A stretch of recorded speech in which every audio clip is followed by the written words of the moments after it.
Brand new details about that dramatic drive into the ocean caught on tape. A minivan filled with children, now the startling 911 call, and the rescuers seen on tape, all speaking out this morning. ABC's Steve Osunsami is in Daytona this morning with the latest on the mom behind the wheel. Good morning, Steve. Good morning, Robin. Police are telling us that this mother who was driving into the ocean from the beach directly behind me is pregnant and is undergoing mental evaluations at a local hospital this morning. This dramatic rescue on the beach, a mother with her 3 kids inside her minivan driving into the ocean. Oh, they're saying help. Her son waving out the window for help. This morning, the 2 men who tried to convince her to stop tell us she ignored their pleas. I'll never get the picture out of my head. That little boy had his outstretched arms saying, "Please help me. Our mom's trying to kill us." Tim Tessinier from North Carolina was at the beach with his wife, who was recording the video. When I was speaking to her, her eyes was like, was wide. Wide. Stacy Robinson and his girlfriend were just about to head home when he raced to the minivan, driving into the surf.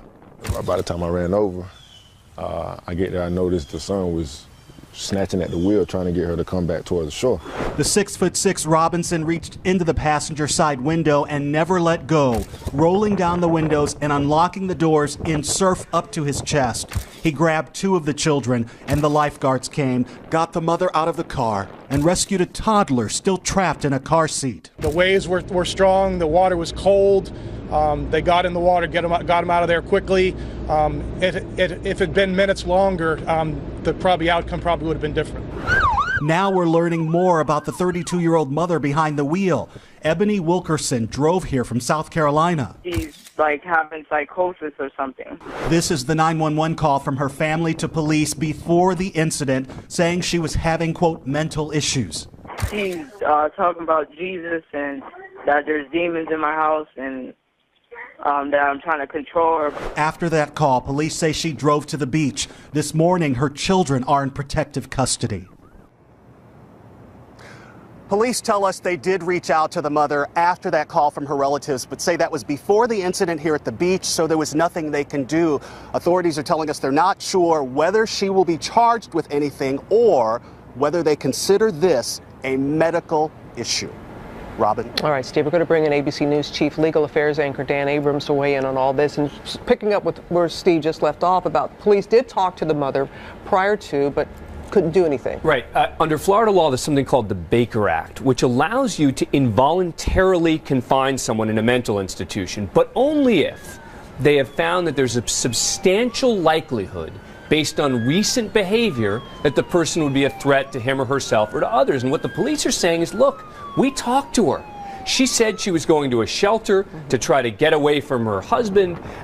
It all seemed to be legitimate. There was no reason for us to believe that she was going to be a threat to herself or her family. And as a result, we did what we do in almost every case. We let the person go on with his or her life. And we heard Steve also alluding to the possibility of criminal charges here. Yeah, look, it's possible. They're going to have to decide whether they believe there was a crime committed, meaning did she have the intent to commit a crime? We always talk about the insanity defense. And if she were tried, no question that would be the defense in a case like this. Well, what people forget is sometimes the authorities don't even decide to prosecute. And they say to themselves, you know what? We don't believe that this person was able to establish the intent to commit a crime. And so that could be what prosecutors decide here and decide, we don't even think there's a crime, no need for a trial. And, you know, the family, they did what they could. I mean, they called in the police, they tried. Everyone in this case did what they should have done. The family, the police went and talked to her. And those rescuers there on the beach, how quickly they acted. Unbelievable. All right. Yeah. All right, Dan, thank you. Okay.